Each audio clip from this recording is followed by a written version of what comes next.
The Erie Otters are proud to select Tyler Challenger, North York Rangers.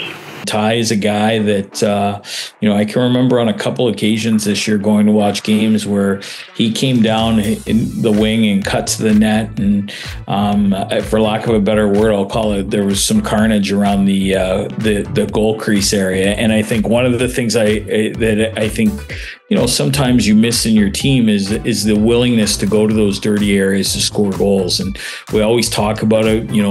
They always show on in the media the areas analytically where goals are scored, and you have to be willing to go to those areas. And I think that was one of the things that Ty really stuck out to me. Obviously, his ability to back check and create back pressure. I like that, because if you're doing it at minor hockey, you're going to do it at our level. We're not going to have to try and massage it. Now, every guy has a little bit of work to do in their game, and Tyler's no different. But at the same time, we're really excited for the attributes he brings. We think he's got some pro qualities. He's got a pro shot. He skates real well.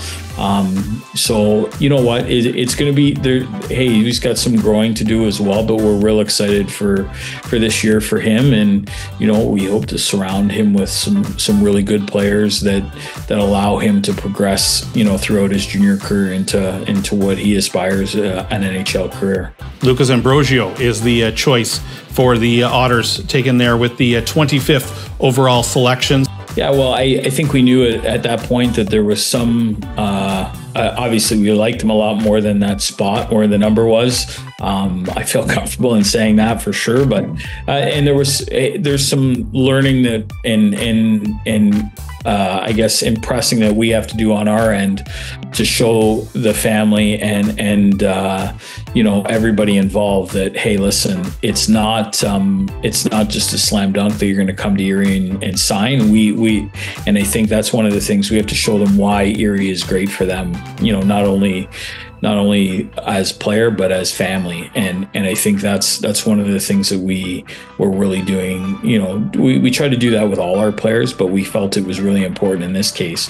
Obviously, strong skater, great mobility. I think one of the things he probably doesn't get enough credit for is his ability to close gaps. He has a very tight gap. He's very good. At a U17 camp in Oakville, one of the things that really stuck out to me was how, he continued to close those gaps and keep a really tight gap. It's easy when you're defending when you have those types of gaps, but obviously his offensive awareness, the vision, the seams, he sees all those things. And we're pretty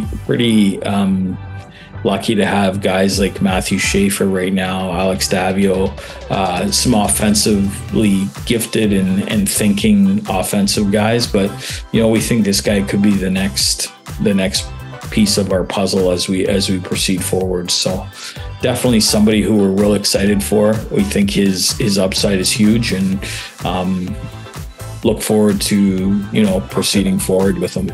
You know what, Colton Radford, every time I went to the game, one thing that sticks out to me was this huge fan club that he had.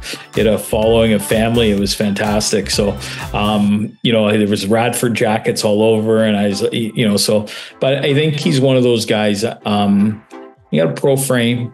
He skates really well for a big guy, and he's got good hands and offensive awareness. He really knows where to go. He knows those little soft spots to get to score goals. He's got a quick release. He played with some skilled players, and I think that's important as you move forward, to understanding, how you can complement those skilled guys. So I thought, we envision him as that, one of those guys that's going to be able to, do some of those things. He's going to play for a really good coach this year in Fort Erie, in Nick Passero.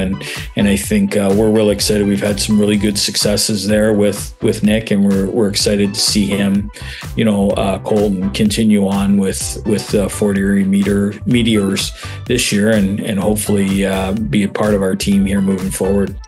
Yeah, I mean, Guelph had some really good players this year, and I think maybe kind of as a group flew under the radar. Hudson's a guy that he's got some characteristics that we like a lot. I go back to his ability, his footwork for a very big kid. I think is really intriguing. There's some parts of his game that he's going to brush up. He's going to play with our affiliate in Port Colborne this year, and we're excited to be able to keep close tabs on him. Close to our development team, Ryan Berard, and our assistant GM Scott Grieve will be in there to see him on a regular basis. So, we're excited for him. He's a big guy. We think he's got good offensive instincts, but at the same time, I hate to use the term 200-foot player because everyone should be a 200-foot player, but he does have a lot of pride in his game in the D zone. And I think, when we look big bodies playing a heavy game, that we think that's where Hudson can really excel. Yeah, I think we're super excited with our draft class.